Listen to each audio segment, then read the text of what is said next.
samo jak nie wątpię, że kolejna prelekcja, która będzie za chwilę Państwa udziałem, będzie czymś naprawdę bardzo istotnym, bo przed nami osoba, która doradzała tak wielu rządom i organizacjom w obszarze edukacji, że można ją mierzyć jej skuteczność tylko po wynikach, jakie osiągają.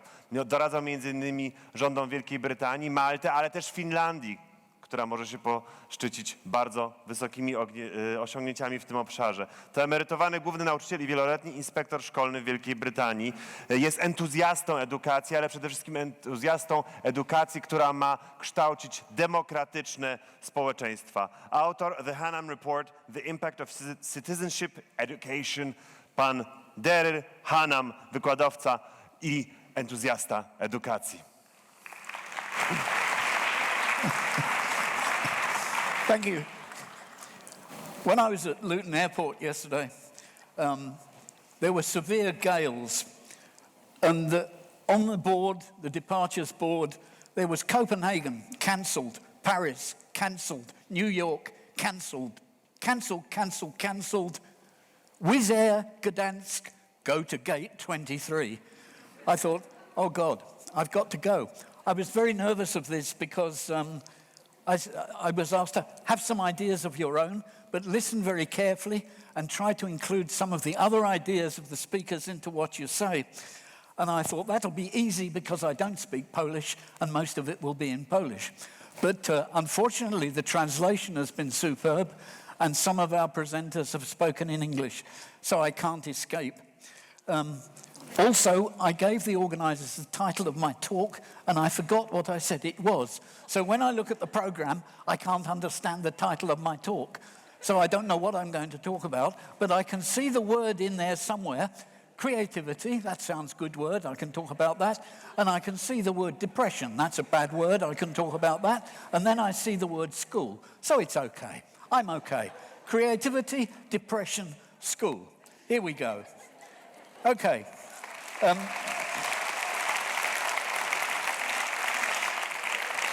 I'm on at the end of the day and I'm short of time. I had to give a talk in Norway a few weeks ago to the very, very impressive Norwegian School Students' Union, Elevorganisasjon in Norge. That's about right.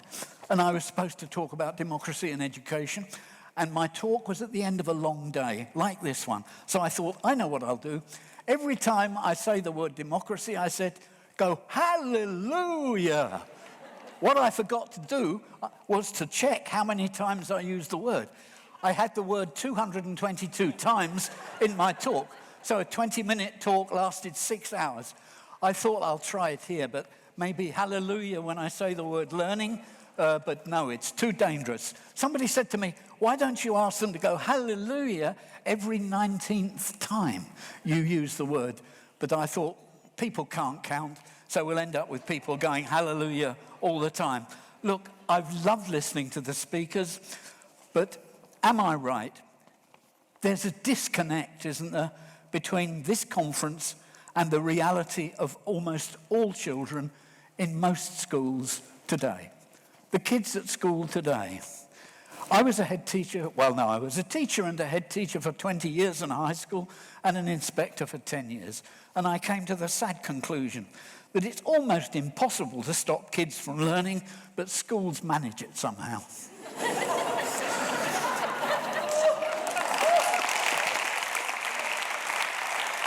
And it's a combination of burnout and bore-out. That expression, bore-out, yes, absolutely. I sometimes feel we really don't like our children very much. All our countries have signed up to the UN Convention on the Rights of the Child. But do we practice it in schools? We don't. We don't respect the UN Convention on the Rights of the Child in our school systems. Why not? Well, I'll try and say a bit about that. A parent on the train coming to the airport said to me, you're from education. Oh, I'm very, very worried about my child is not learning reading fast enough. So I said, oh, how old is she? 5 years old. And I thought, where are we going? You know, where are we going? I've got a 12-year-old grandson. He's dropped out of school. with a 14-year-old friend who is probably gay. My grandson, 12, was being bullied because he defended his gay friend. He was told he was gay. He's got more girlfriends than anyone else in the school, but he was bullied for being gay. He also found it very hard to pay attention in lessons because when he's anxious, he gets a tic. And he has to concentrate to control the tic, and teachers say he's not paying enough attention to the lesson. He was becoming depressed. He was becoming more and more unhappy, unwilling to go to school. In England, thank God, it's still legal to home educate. So I said, that's okay. I'm traveling around the world all the time talking about schools, visiting interesting alternative schools. He can come with me. So he does. We went to Paris a few days ago. 13th arrondissement, very close to the shootings. I'm glad we weren't there last week, but he had a lovely time in Paris. The second day we were there, we had a choice. Do we go back to the school for a second day, or do we go up the Eiffel Tower? He'd been looking forward to going up the Eiffel Tower, so I thought, well, I'd rather go back to the school, but never mind, we'll go up the Eiffel Tower. He said to me, Grandpa, do you want to go and have a look at Paris? I've done it 1,000 times, so I didn't really, but I said to him, yes, it could be interesting. He thought I wanted to go to Paris. I thought he wanted to go up the Eiffel Tower. The reality was we both wanted to go back to the school for the day. So I thought, my God, he wants to go back to school for a second day. I'll say a little bit about this school later on. Incidentally, my 12-year-old grandson and his 14-year-old friend, his attitude is, we learn to walk and talk, and you make us sit down and be quiet. We're not even allowed to help each other. This is insane, because we learn so much from each other, he believes. So now the two of them shoot and edit film on what is wrong with school, and they put these films up on YouTube. They're busy making a film right now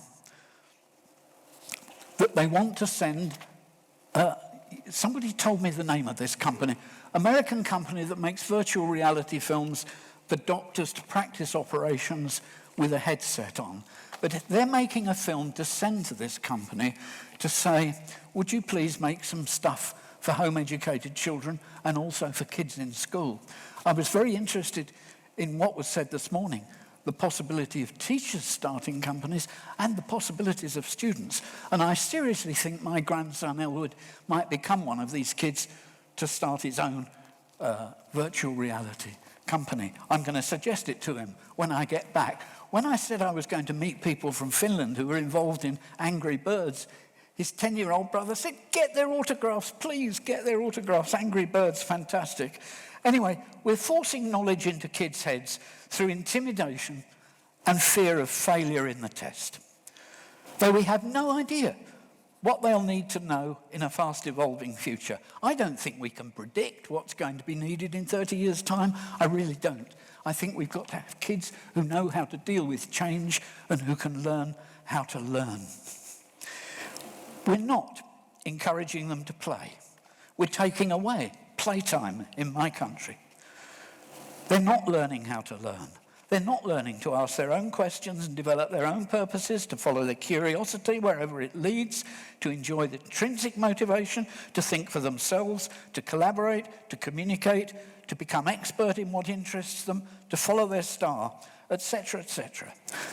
In fact, we're not allowing them to be the things that are fundamental to being a human being, it seems to me. We've evolved into curious, collaborative, communicative creatures over millions and millions of years. So for God's sake, why try to sit on it? And too much of what goes on in school is like that. And we don't encourage them to find out who they are as people. It seems to me this is corrupting the educational landscape in many countries, this neoliberal agenda that Pasi Sahlberg from Finland describes so appropriately as the great education reform movement. The mnemonic is germ. In other words, it's a toxic bacteria that we're using that is running wild in our school systems. And my country, I'm ashamed to say, and the United States are firmly in the lead in this. What are the features? Well, a centrally prescribed curriculum, the commodification of education, high-stakes testing that challenges social cohesion, segregation of children at a younger and younger age by intelligence. Intelligence in theory, but if you look at the reality, it's segregation by social class. For profit, privatization of schools and tests and with textbooks, etc. You've now got the globalized publishing company Pearson's with 2 seats on the PISA test board. Think about that. How did they get there, and why are they there, and what's the effect of having them there? In the United Kingdom, there was a time when you got an exam grade depending on the quality of your answers. That's been changed because the number of children getting higher grades was going up. So our Conservative government decided that means the tests are getting easier. It doesn't mean the kids are learning more effectively. It's the corruption of left-wing teachers making the tests easier. So what have they done? They've said from now on, we'll only have so many % grade A, so many % grade B, so however hard the kids work, they'll still get the grade based on the percentage, not on the quality of their answers. At the same time, the government is saying to schools, you have to improve your exam grades every year, which means if one school improves, think about it for a second, the statistics, if one school improves, another school has to get worse. And these schools are usually in the poorest areas. What does the government then do? It takes the school away from the municipality and gives it to a private company, in the belief that things always get better when you give it to private companies. Do they get better? No, they don't. Does the government do anything about it? No, it doesn't. We've got the deprofessionalisation of teachers in England. 55% of teachers, 10 minutes gone, 55% of teachers want to leave teaching within the next 12 months. What effect does that have on the motivation of children? We have inspection after inspection after inspection. Head teachers inspect their own children, their own teachers. Inspectors inspect the head teachers. It's very corrosive of human relationships. We have endless competition, very little collaboration between teachers. We have a growing lack of respect, I think, of teachers for children, and certainly a growing lack of respect of children for teachers. We have a rapid increase in mental health problems. This is the depression bit. The number of young children suffering from mental health difficulties is increasing exponentially. The amount of self-harming by children is increasing every year. International tests seem to show that we have the unhappiest children in Europe. Apparently the Danes have the happiest, and when I look at Danish schools, that makes some sense. We're killing the curiosity of children and teachers through ever earlier formal learning, even longer school days, ever more homework, for which there's no evidence whatever that it leads to more learning. We're training kids for docile employability rather than fostering the creativity and innovation for social and economic entrepreneurs. And I'm not sure, are things that much better in your country, here in Poland? Well, certainly there are improvements since the communist time, and your 1999 reforms may have made some difference. You'll know that better than me. But my feeling is you're a little bit too obsessed with your place on the PISA league tables. To what extent does your Year 6 test create pressure on teachers and children, I wonder? What is the effect of all the talk about winners and knowledge contests that I hear in Poland? Is there enough space in the curriculum for students to follow their own interests and enthusiasm, to foster the arts and creativity?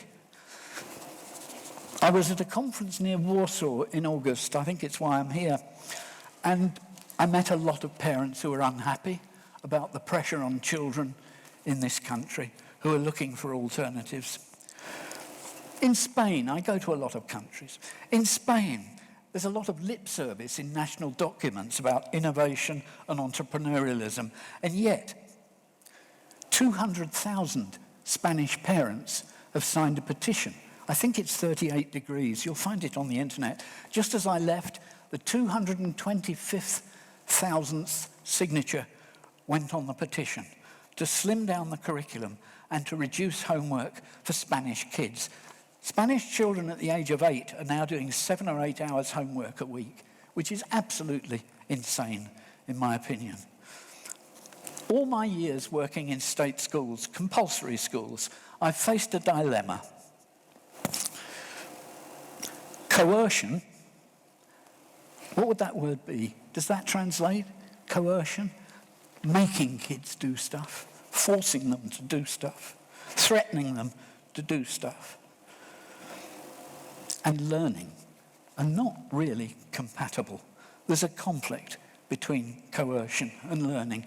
So when I was responsible for a class and a school, I tried to create non-coercive spaces within compulsory schools. It's always seemed to me that testing children against their will is almost child abuse. I'm not opposed to tests or exams, but I think kids should choose if they want to take them. They shouldn't be forced to take them. Otherwise, we're forcing large numbers of kids to learn that they're failures. What's the point of that? And anyway, I suspect much that's most valuable in education can't be tested at all. It's ironic to me that Arne Duncan, the US advisor for education, who came up with the No Child Left Behind testing program, which has been catastrophic in the United States. Most of my friends in the States call it No Child Left, not No Child Left Behind.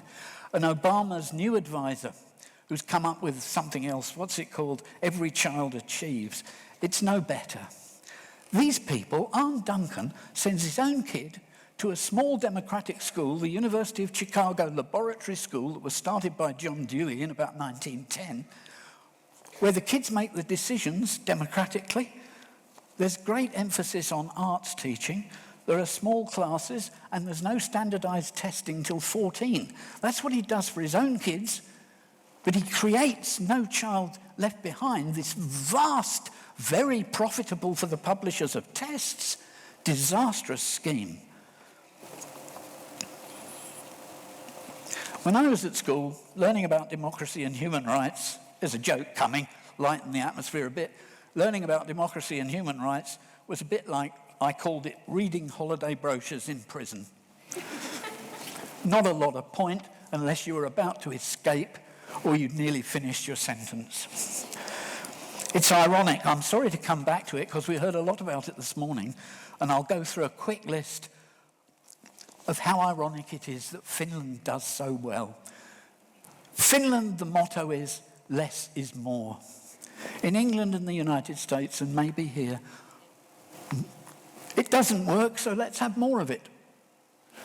In Finland, it's less is more. I'll quickly go through the list because you've heard most of it, but no real standardized testing until 16. All education is free. Play until 7 and beyond. A short school day. Minimal homework, 30 minutes maximum and none at weekends. Low teacher contact hours, so the teachers have time to think and plan. Small classes, highly qualified teachers, all with master's degrees.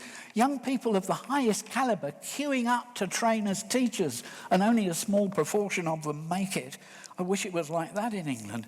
One education union, I think that's really important, from kindergarten to university. No elite private schools. My God, that's an issue in England. I won't even begin to go into it. But 7% of kids in England go to private schools. Fees, £30,000, 40,000 euros a year. The national average wage may be 30,000 euros a year. There's no way most people can go to these schools, but they get over 50% of the places in the best universities, and they dominate all the professions in England. In Finland, I believe, it's illegal to charge for educational services. So there aren't any private schools, are there? 1 or 2, but even if you want to send your kid to them, you don't have to pay any fees. All the children go to the same school. Even within the school, segregation by so-called intelligence is also illegal, I gather. Since 1985, head teachers who do it are actually breaking the law. The national curriculum is just an outline. There's a move away from subjects towards what I believe is called phenomenon projects. projects in which the students have a say. They have a say in their own learning. They have very, very active, this hasn't been mentioned, very active and effective school student organisations. There's one for the Finnish-speaking kids, and there's one for the Swedish-speaking kids, and I'm told the Sami kids are starting their own school students organisation, and government takes them seriously. One of the most impressive research findings in Finland is that the correlation that exists in all European countries between the wealth of the parents and the outcomes in the school system for their children, there's a direct correlation in most countries. The Finns are actually breaking this correlation. It was one of the reasons, it was explained to me this morning, that their system was created in order to create a genuinely more equal society where there is genuine equality of opportunity, and it doesn't just depend on how much money your parents have got, and they're beginning to achieve it. I'm sad to hear that 50% don't know why they go to school and 25% suffer bore out, but here's another little example of why Finland impresses me. I ran a course for school students from lots of European countries a little while ago in Budapest. There were the Swedish-speaking Finns and Finnish-speaking Finns there. We designed schools. What would schools look like that really respected children's rights? We came up with schools that were quite different to most of the schools we'll find in most of our countries. When I got back home, there was an email from Helsinki, from the school students' organisation. Would you come and have a talk with our school board, which we want to set up a project to see what happens if we introduce more democracy. We've found 3 or 4 head teachers of peruskola, something like that, who are willing to give it a try. And I went, and lo and behold, the school students had requested a meeting with the school board that creates the curriculum and politicians and head teachers, and at the initiative of the school students, these adults had come together to talk about their idea. That in itself tells you a lot about Finland, because a lot of people have said today, we need to listen to the young people. I absolutely agree with that. And right across the Nordic countries, they really do it. Anyway, as a teacher, I tried to create a democratic learning environment where the children had a big say. My first class was 35 kids at 11 who'd failed an examination to decide whether they'd be allowed to go to the gymnasium or not. So they had to go to the school that was not the gymnasium. In other words, the school for failures. Gave me a lot of freedom because the kids were able to decide what they wanted to learn, and they were able to create their own laws. They had their own class meeting. They had their own class court if people broke the class laws. It was quite funny. I'm writing a book about this right now. One day, the head teacher brought some teachers to visit my class because I was known as, I thought I'd either get fired or get promoted. This is what happens in the army. If you do something odd, they either promote you or they fire you or they court-martial you. I kept getting promoted. It was an interesting time. But he brought some visiting students, teachers to the school, and I wasn't in the classroom, which was itself breaking the rules. The head said, you should be in the classroom at all times. Classes should be supervised at all times. I said, they are being supervised. They're supervising themselves. And apparently the class was very quiet. All the kids were working, and they were having what they called a quiet time. The law of the class said, if it gets too noisy in here, 5 people put their hands up and we have 3 minutes silence to get a working atmosphere back again. And they were having a silent time when these visiting teachers came in. So the teachers looked round for the teacher, and the head teacher looked round for me, wanting to know where the hell I was, and I wasn't there, but the class was quiet. So one of the visiting teachers said, what's going on? And so the boy who was chair of the class meeting at this time said, well, you see, our teacher, Mr. Hannam, is a bit soft. And if we didn't have our own class government, it would be chaos in here. Well, you didn't laugh, but I think that's quite funny. And I like it, because they were running their own class, effectively. Why? They were motivated. They were studying things they wanted to study, either alone or in groups. I had an official curriculum, but I had these kids for 3.5 days out of 5. I taught them history, geography, English, social studies, religious knowledge, and something else I can't remember. So I said, look, we can do the official curriculum if you work hard in about half a day, and you can have the other 3 days to study things you're interested in. So we got a colossal flow of interest. The whole classroom was covered with what became the class newspaper. Most of the written work was stuck on the wall, and the walls were covered in stuff. The motivation was very high. So I think our systems should encourage experimentation and diversity and not stifle it. We need to demonstrate that other ways are possible, and some of our speakers today have done it. Sometimes you can persuade officials to let you try something a bit different. I get the feeling that head teachers in my country and in yours are a bit nervous of trying anything different. They should explain what they're trying to do to officials. And as long as you don't embarrass them, as long as you don't put them at risk of their job, as long as you don't be too honest, you can often find that they'll go along with you. Anyway, we did manage to create, eventually in a whole school, what I would call a democratic learning community. We had adults coming into the classes, we had kids going out and learning in the community. The library of the town was closed down and moved into the school library, so we had a bigger library, and adults were endlessly coming into the school. Eventually, the Students' Council said, why do we have to wear school uniform when we've got grown-ups in our class who don't wear uniform? And I thought, well, that's a good point. And it was discussed with the parents and the governors and the teachers, so we abolished school uniform. That's very unusual in England, but I'm proud to say that school, 20 years later, still doesn't have school uniform. Then I became an inspector and tried to encourage other schools to work in a similar way.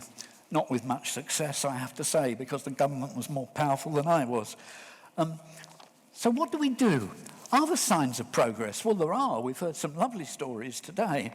The Council of Europe has an Education for Democratic Citizenship project. The basic belief is if we want kids to learn about democracy, they have to practice it in the schools and not just listen to teachers talk about it. And one of the things that worries me a little bit about the technology side of things, it is a pathway to more creative learning, but the trouble is ISIS are also very good at it. And what worries me about it is that high technology, great, let's have more of it, let's have more fun, but let's set it in a system of values. This is what ISIS have got. They believe in what they're doing when they shoot innocent people in Paris. It's frightening, but they believe in what they're doing. I listen to our government talk about British values. What do we believe in Britain? We believe in making money and being successful, more successful than the person next door. We've got to get back to a system of values that is really based on a true democracy. I loved seeing those words, égalité, liberté, égalité, fraternité, over Wembley Stadium. We can't have enough of that in England because we haven't got it. We've got growing divisions of wealth, the accumulation of wealth by a minority of people, and an obsession with money and having more than the next person. Sadly, if you came from outer space and looked at Britain, that's what you might conclude our values are. So let's have the high tech, but let's set it in a system of democratic values and respect for human rights. And I think schools have really got to do that. I'm nearly there. I was asked to talk quickly at the end of my natter about growth points. Well, there are some. I spend most of my life now travelling around alternative schools in different countries, democratic schools on the whole, schools where kids are given space to learn. People sometimes say to me, what would you change tomorrow? I would say, scrap 50% of the curriculum tomorrow and create a space for children to follow their own interests, wherever they lead. Then you'll find the technology pouring into what they do, because they know better than we do how to use it. I see that in my own grandchildren. We need to share information about state systems. Finland's only just over the road, and yet there were a lot of people here who didn't know a lot about the Finnish system. That surprises me, really. We need to share good practice. We need to encourage school students to form their own organisations. You haven't got one in Poland. My God, they've got good ones in Finland. Just put into Google, Swedish-speaking school students organisation or Finnish-speaking school students. They're well organised, they're effective, and the adults in government and the curriculum board take them seriously. We've just started one in England. So if you're going to start one in Poland, that'd be great, because we could share what it's like to get them going from the start. There are 2 wonderful films made in Germany that have just been released at film festivals. One called Freistunde was released at the Leeds Film Festival in England last week, made by Margarete Henze, about democratic schools that really give kids the chance to follow their interests. Another film made by Christoph Schumann has just been released at the Stuttgart Film Festival. Both argue for much more freedom for young people to take control of their own learning, and they demonstrate the positive results when this happens. I'll finish with 3 individual schools, all of which encourage kids to follow their own passions, to discover them first of all, and then to follow them. Summerhill. You may have heard of Summerhill. My best work as a school inspector was when the government 10 years ago tried to shut Summerhill. The head teacher said to me, "Derry, would you come and help us? Would you work for us against the inspectors?" So I had a little chat with my lawyers, said, "Can I get away with this without going to jail?" Anyway, it was a wonderful experience. I worked for the school against the inspectors, and we won the case in court, and the inspection system was told to leave the school alone for 5 years. What makes Summerhill different? The lessons are rather conventional, but the children can choose whether to go to them or not. For me, this is a progressive model from the past. What about the present? Well, Hadera School in Israel, I would recommend to you. 350 kids, 3 pathways to learning, a conventional curriculum and lessons, which the kids can go to if they want to. There's a timetable. Or small groups of kids can go to a teacher and ask for a course in some aspect of mathematics, for example. Or there are specialised spaces all around the school where children can go and learn on their own or with others. So they construct their own timetable out of a series of possibilities. And this caters for different kinds of kids. Some kids like to learn on their own, some kids like to learn with others, some kids are happy to go to classes and listen to the teacher as long as they've chosen to go there. This school is widely researched. There's an Institute for Democratic Education in Israel. This school is spread across many Israeli schools, and it's well researched. So if you look for the Israeli Institute of Democratic Education, you'll find out a lot about the system. They follow up students who've been through that kind of environment. My last school, and I'm about to finish, promise, is the Sudbury Valley School in Framingham in the United States. This, for me, represents the future. I'm not quite sure why, but I sort of feel that it does. This school has 250 kids, no curriculum at all, no lessons at all, unless requested by the students. The whole school is built around a democratic meeting and a judicial committee when things go wrong. When you go to the school, out of the 250 kids, at least 50 of them will be doing internships in the local community. And there's lecturers from Columbia University studying it. Peter Gray from Boston College, very well-known developmental psychologist. They're looking in detail at what's happening in this school. It's existed since 1968, so there's thousands of alumni. They follow them up and see what happens. They get into the best universities. They talk their way in. They often haven't got high CAT scores or SAT scores. They talk their way in. And they succeed at university because they know why they're there.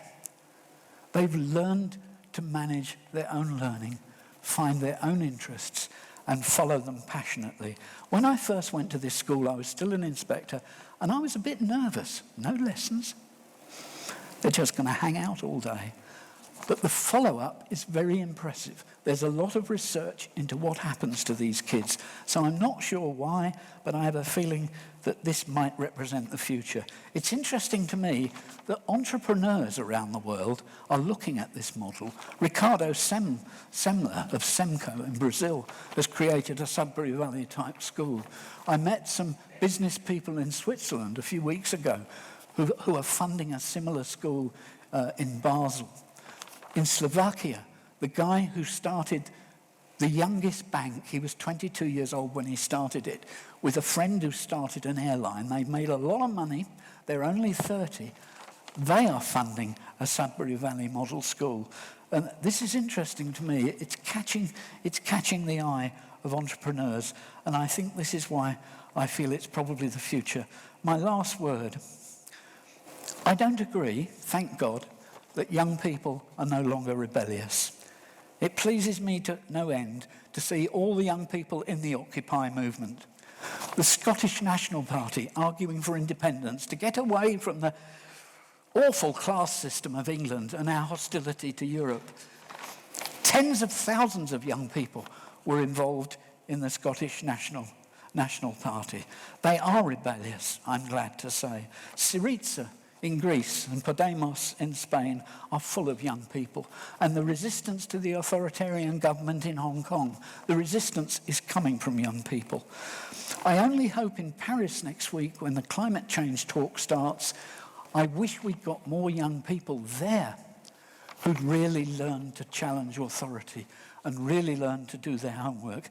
We might then have some chance of stopping climate change, because the big multinational energy companies are in there lobbying to make sure that nothing is achieved in Paris at the climate change talks.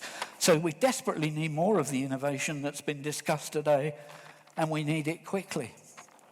And I've finished. Thank you.